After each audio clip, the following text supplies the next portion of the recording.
आपके अवचेतन मन की शक्ति के राइटर ऑथर जोसेफ मर्फी बता रहे हैं कि आपके भीतर बहुत बड़ा खजाना है।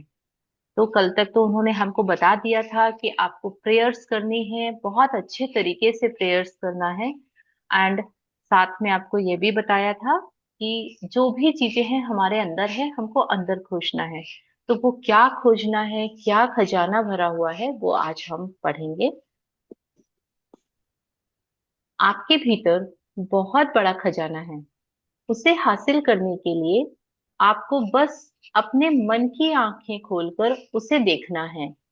आपके भीतर नियामतों का अथाह भंडार है, जिसमें से आप सुखद, समृद्ध और आनंदमयी जीवन जीने के लिए जरूरी हर चीज निकाल सकते हैं।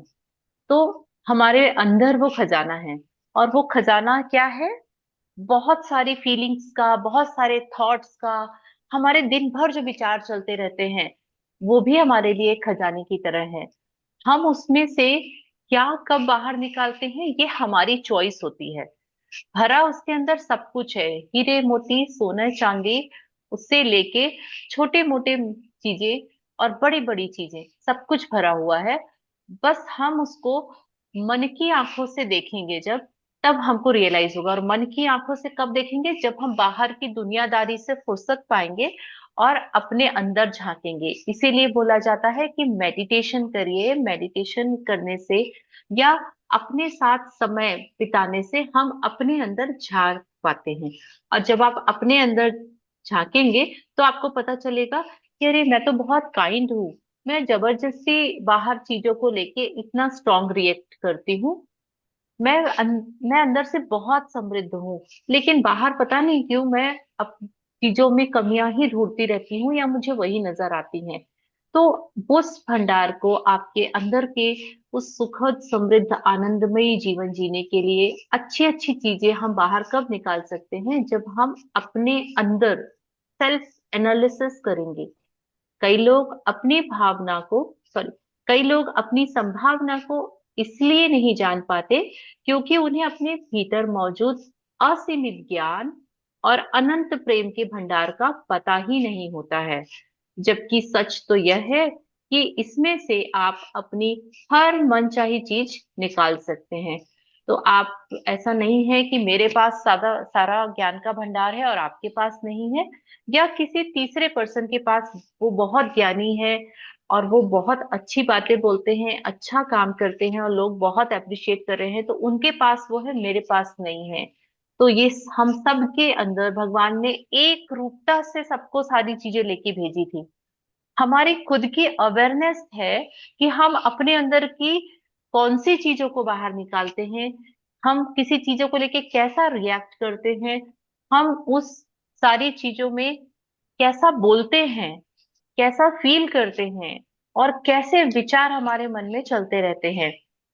ऐसा नहीं है कि जिन लोग खुश रहते हैं और जिन लोग जैसे सदगुरु जी हैं, जैसे श्री श्री रविशंकर जी हैं, अगर हम इन सबका एग्जाम्पल एग्जाम्पल लें, तो ऐसा नहीं है कि उनकी लाइफ में कोई भी चैलेंजेस नहीं है। उनकी लाइफ बड़ी स्मूथ चल रही है क्योंकि उनके पास में बहुत सारे अनुयायी हैं या उनके पास बहुत सारा पैसा है।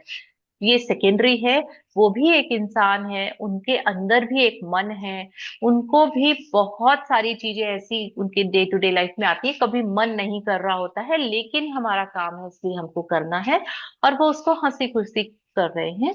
ये उनका बड़प्पन है। और वही चीज बड़प्पन हम अपने अंदर ले आए कि ठीक है, परिस्थितियां हैं, चीजें हैं, आएंगी जाएंगी। हमको अपने अंदर अपने आप को निगेटिव नहीं करना है, हमको अपने अंदर निगेटिव विचार नहीं लेके आना है। और हमको अपनी मनचाही चीज अगर बाहर पानी है, तो उसके लिए अपने अंदर असीमित ज्ञान और अनंत प्रेम से यूज करना पड़ेगा। तो केवल प्रेम और ग्रेटिट्यूड, जो हमको रोंडा बर्न बताती हैं कि आप अगर ग्रेटिट्यूड प्रैक्टिस करते हैं और लव फ्रिक्वेंसी में रहते हैं, तो आपको एनलाइटनमेंट ऑटोमेटिकली आ जाता है। मैं वो वाले एनलाइटनमेंट की बात नहीं कर रही हूँ जो बुद्ध जी को आया, जो हमारे बहुत बड़े लेवल की बात नहीं है। हमको हमारे खुद की जिंदगी के बारे में अवेयरनेस आ जाएगी।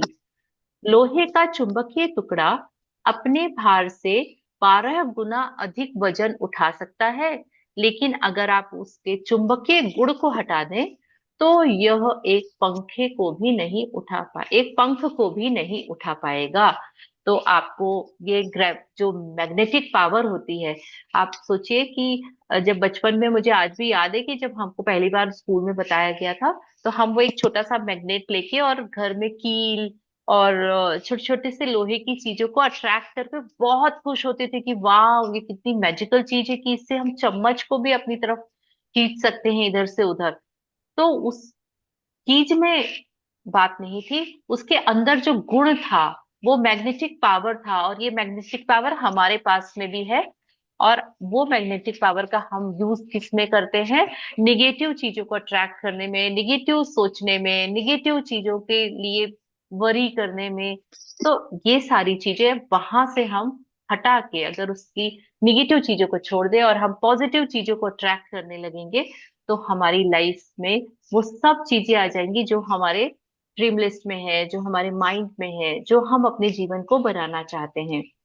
इसी तरह लोग भी दो तरह के होते हैं। एक चुंबकीय, वे आत्मविश्वास और आस्था से भरे होते हैं। तो अगर आपको चुंबकीय पर्सन बनना है कि आपके पास में बहुत अच्छे लोग ही आके मिले, बहुत अच्छी चीजें ही हो, तो आपको पहला तो आत्मविश्वास, सेल्फ कॉन्फिडेंस होना चाहिए, और दूसरा आस्था। आस्था होता है surrender. You can surrender your self किसी भी चीज के लिए। कोई बात नहीं, आज मेरे साथ ये चीज हुई है, पता है कि इसके पीछे बहुत अच्छा कुछ होने वाला है, और उस अच्छी चीज के आने के पहले का ये संकेत है। मुझे इस चीज का भरोसा है, इसीलिए अपने आप को सरेंडर मोड पे रखना चाहिए, बजाय इसके कि हम तुरंत जज करते हैं और उस चीज को लेबल लगा देते, अरे ये तो उसके कारण हुआ होगा, ये चीज ये इस कारण हुई होगी। तो अगर हमको जीतना है इस दुनिया में, हमको सफल होना है, तो हमको अपने अंदर वो मैग्नेटिक पावर को लाना होगा। और उसका तरीका क्या है? एक तो आत्मविश्वास रखना, और दूसरा अपने आप को हमेशा सरेंडर मोड पे रखना। जो भी चीजें आ रही हैं, जो भी परिस्थितियां आ रही हैं, उस सब के लिए हम सरेंडर करते हैं। दूसरी तरह के वे लोग होते हैं जिनमें चुंबकीय गुण नहीं होता है। वे बहुत बड़ी तादाद में होते हैं और हमेशा डर और आशंका से भरे होते हैं। अरे पता नहीं आज का दिन कैसा जाएगा, अरे आज तो बहुत बारिश हो रही है, पता नहीं अनीता दीदी आज आएंगी कि नहीं आएंगी, अगर नहीं आएंगी तो वो सारे काम भी मुझे करने पड़ेंगे, आज मुझे वहां जाना है तो वो काम आज हो पाएगा कि नहीं हो पाएगा। और ये वाला जो डर और शंका हम किसी भी चीज में सबसे पहले अप्लाई कर देते हैं, वहां से हमारा फॉल होना शुरू हो जाता है। और अवसर सामने आने पर हमको क्या डर रहता है? अगर मैं सफल नहीं हुआ तो क्या होगा? अगर मेरा पैसा डूब गया तो मैं क्या करूंगा? लोग तो मेरी हंसी उड़ाएंगे अगर मैंने ये, अरे ये तो बहुत ओवर स्मार्ट बन रहा था, इसने ये डिसीजन लिया। तो उसको 1000 बार समझाया था कि यार वो काम मत कर, उसमें आप लॉस होता है, उसमें कुछ नहीं मिलने वाला है, इतने सारे लोग फेल हुए हैं। तो इस डर के मारे, इस शंकाओं के कारण हम बहुत सारी चीजें ऐसी अपनी लाइफ की इनिशिएटिव ही नहीं लेते, छोड़ देते हैं। और शायद उसी में ही हम, वो अपॉर्चुनिटी आई ही हमारे जीवन में इसलिए थी कि हमारे डेस्टिनी उसी में लिखी हो, लेकिन हम केवल इन चीजों के कारण उनको छोड़ देते हैं। इस तरह के लोग जिंदगी में ज्यादा आगे नहीं जा पाते।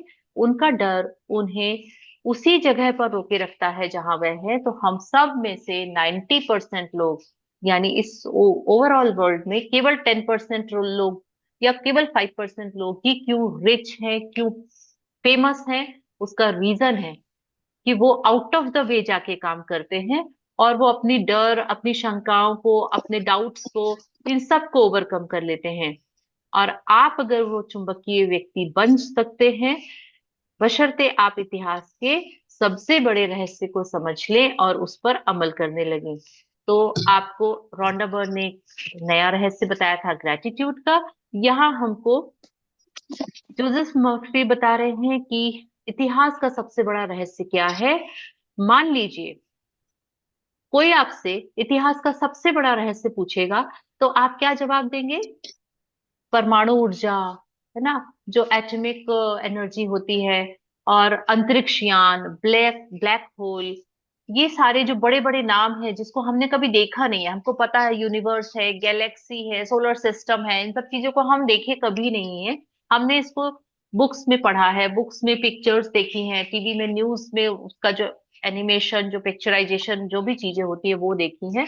लेकिन अगर हम आपसे बोलेंगे कि आप एक ऐसी कौन सी चीज को जाके उसको देखना चाहेंगे, तो हम ये सारे नाम लें शायद। लेकिन इंसान इसे कहाँ खोज सकता है, और इसे कैसे समझा जा सकता है, और इसका कैसे लाभ लिया जा सकता है? तो ये सारी चीजों को अगर हम बहुत बड़ा रहस्य मान रहे हैं, तो जवाब आसान है। यह रहस्य है आपके अवचेतन मन में पाई जाने वाली अद्भुत चमत्कारी शक्ति। तो हमारा दिमाग जो अभी हम यूज कर रहे हैं, ये हमारा कॉन्शियस माइंड है।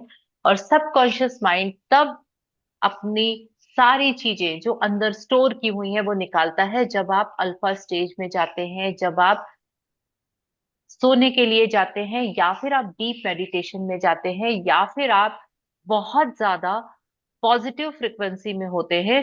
तब आपका अवचेतन मन काम करता है, जो कि आपकी पूरी एक्शंस को 96% कवर कर रहा है, और 4% केवल हमारा चेतन मन कर रहा है।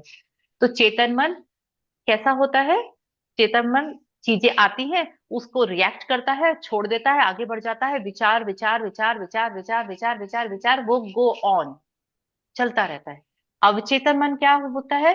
वो माइन्यूटली ऑब्जर्व करता है कि किस चीज को बार बार बार बार बार बार रिपीट कर रहे हैं, क्या चीज बार बार सोच रहे हैं। मैं सोच रही हूँ कि उसने मुझे ऐसा बोल दिया था, उसको इतना भी नहीं लगा कि इतने सालों की पुरानी दोस्ती है और ऐसा नहीं बोलना चाहिए, मुझे तो बहुत बुरा लग रहा है। मैंने ये घर आके मम्मी को भी बताया, मैंने फिर अपने फ्रेंड्स के साथ भी डिस्कस किया, मैं क्या चीज रिपीट कर रही हूँ। मुझे इतना बुरा लगा, मुझे बहुत बुरा लगा, मुझे बहुत खराब लग रहा है, मुझे अच्छा नहीं लग रहा है, मेरे साथ ऐसा क्यों हुआ। अब चेतन मन में बैठ गया। अब वो आपको बार बार बार बार आपके दिमाग में आएगा। वही हम इसीलिए बोलते हैं ना, भगवान का मंत्र जाप करिए। ये सारी प्रैक्टिसेस हमारे पूर्वज और हमारे बड़े बुजुर्ग क्यों बोलते थे? जिस चीज का भी रिपीटेशन करेंगे, वही चीज आपके अवचेतन मन में बैठेगी और आपकी लाइफ में अट्रैक्ट होके बार बार होगी, क्योंकि अवचेतन मन उसको लॉ ऑफ अट्रैक्शन से आपके लिए, आपके जीवन में लाता रहेगा। तो हमारा वो रहस्य है अवचेतन मन। और हमारा फर्ज बनता है कि हम उस अवचेतन मन में जो भी स्टोर करें, वो खराब चीजें ना हो, निगेटिव थॉट्स ना हो, निगेटिव प्रैक्टिसेस ना हो। भले हमारी लाइफ में कुछ एक निगेटिव चीज आई, वो विचार आया, इमीडिएट कैंसिल कैंसिल कैंसिल। और उसके बदले में उसी चीज के लिए हमको 10 ग्रैटिट्यूड इमीडिएट रिपीट करने हैं, जिसमें अवचेतन मन में क्या जाए, जो चीज हमने 10 बार रिपीट की है, ना कि वो थॉट जो कि निगेटिव था और वो जाने अनजाने में हमारे सबकॉन्शियस माइंड में बैठने वाला था, हम अगर उसको बार बार सोचते और लोगों से शेयर करते। तो आपके अवचेतन मन में पाई जाने वाली अद्भुत चमत्कारी शक्ति, यह वह आखिरी जगह है जहां ज्यादातर लोग इसकी तलाश करते हैं। और यही कारण है कि यह रहस्य बहुत कम लोगों को पता चल पाता है। तो यह रहस्य आज हमको पता चल गया है कि आप जिस चीज का रिपीटेशन करेंगे, जिस चीज को बार बार बोलेंगे, सोचेंगे, वही चीज आपकी लाइफ में होती है और अवचेतन मन में स्टोर हो जाती है। तो बचपन की अगर आपको ऐसी कोई घटनाएं हैं जो आपके अवचेतन मन में स्टोर है, जैसे मैं बोलती हूँ ना, मुझे याद नहीं है कि 5 साल में मैंने उस समय टाइम पीरियड में मैं क्या क्या करती थी, लेकिन कुछ एक दो इंसिडेंट्स हैं जो मेरी लाइफ में हुए थे उस समय, वो मुझे एकदम प्रिंट है। क्यों? क्योंकि जब वो हुआ था उसके साथ में इतनी सारी बार वो रिपीट हुई होगी उस समय, कि वो मेरे अवचेतन मन में बैठ गई है और मैं उसको एक मेमोरी के रूप में कैरी कर रही हूँ। और उसका इम्पैक्ट मेरी अभी करंट लाइफ में जो अभी चीजें हो रही है उसको मैं किस तरीके से रिएक्ट कर रही हूँ, वो उसका कहीं ना कहीं एक एग्जाम्पल है। तो thank you so much for listening. इसके नेक्स्ट वाला जो टॉपिक है, आपके अवचेतन मन की अद्भुत शक्ति, इस पूरे को कल हम कवर करेंगे। और आज से, अभी से हमको ये इनिशिएटिव लेना है अपने लिए, खुद के लिए, कि हम कुछ भी निगेटिव थॉट, कुछ भी निगेटिव सिचुएशन आती है, उस समय हमको सरेंडर मोड पे आ जाना है। उस समय हमको उसको बार बार रिपीट होने ही नहीं देना है। और मैं तो सबसे ज्यादा इम्पोर्टेंट मानती हूँ कि उसको हमको किसी से शेयर नहीं करना है। जितनी बार शेयरिंग होती है उतनी बार रिपीटेशन होता है। हमारा रिएक्शन कैसा है, तो इस रिएक्शन को अगर आपने कंट्रोल करना सीख लिया ना, मैं भी सीख रही हूँ, मुझे भी नहीं आता, लेकिन अगर ये कंट्रोलिंग आ गई तो आप अपनी लाइफ का एक बहुत बड़ा जो अ, एक ट्रांसफॉर्मेशन के लिए जो जरूरी चीज है ना, वो आप अपने अंदर लेके आ जाएंगे, जो मैं अपने अंदर लाने की पूरी कोशिश कर रही हूँ। I am in learning process. And मैं आप सबके साथ में ये शेयर भी इसलिए कर रही हूँ कि शायद इससे आपको थोड़ी सी हेल्प मिलेगी। So thank you so much for listening. Thank you, thank you. Yes. तो आई होप कि आपको आज की बुक की रीडिंग से, आज के प्रैक्टिसेस से एक कुछ तो ऐड ऑन हुआ होगा, और इट विल बी हेल्पफुल। जी मैम, प्लीज बोलिए। वाह, आपकी सादगी के लिए धन्यवाद, धन्यवाद, धन्यवाद। Thank you ma'am, thank you so much. अच्छा था। और बिकॉज आई एम, मैं रोज कुछ ना कुछ नई चीजें सीखती रहती हूँ, जो मुझे कुछ भी नहीं आता है। और मुझे लगता है कि जब तक आप सीखने की फेज में नहीं आएंगे ना, उस समय तक आप लाइफ को इंजॉय नहीं कर पाएंगे। तो वो जो स्टूडेंट लाइफ है, वो जो सारी चीजें हैं, जो नई नई चीजें जो मुझे बिल्कुल भी नहीं आती, जीरो हूं मैं जिस चीजों में, वो सारी चीजें सीख रही हूँ, और उसमें मुझे बहुत ज्यादा मजा आ जाता है। मुझे ऐसा लगता है अरे मैं भी स्टूडेंट हूँ, मैंने ये कर लिया, मैं सीख गई, मैंने ये कर लिया, मतलब ऐसा वाला जब इंजॉयमेंट होता है तो वाओ फैक्टर आ जाता है लाइफ में। और यही छोटे छोटे सेलिब्रेशन सीखने हैं, छोटे छोटे सेलिब्रेशन करने। बड़े बड़े तो जब होंगे वो तो यूनिवर्स देगा और हम उसको एंजॉय करेंगे, छोटे छोटे हमको खुद से पैदा करने, खुद से जनरेट करने। यस। तो thank you for practising. And अब मैं मीटिंग खत्म करूंगी, तो इसके लिए प्लीज मैम हम प्रेयर कर लेते हैं। जी। अखण्डमण्डलाकारं व्याप्तं येन चराचरं तत्पदं दर्शितं येन तस्मै श्रीगुरुवे नमः। तस्मै श्रीगुरुवे नमः। ओम शांति, शांति, शांति। धन्यवाद, धन्यवाद, धन्यवाद। फिर मिलेंगे। Thank you so much. Thank you everyone. Thank you, thank you, thank thank you, you. Thank you, thank you Thank ma'am. you, Ji. Thank Thank you, you. Thank you. Thank Thank you.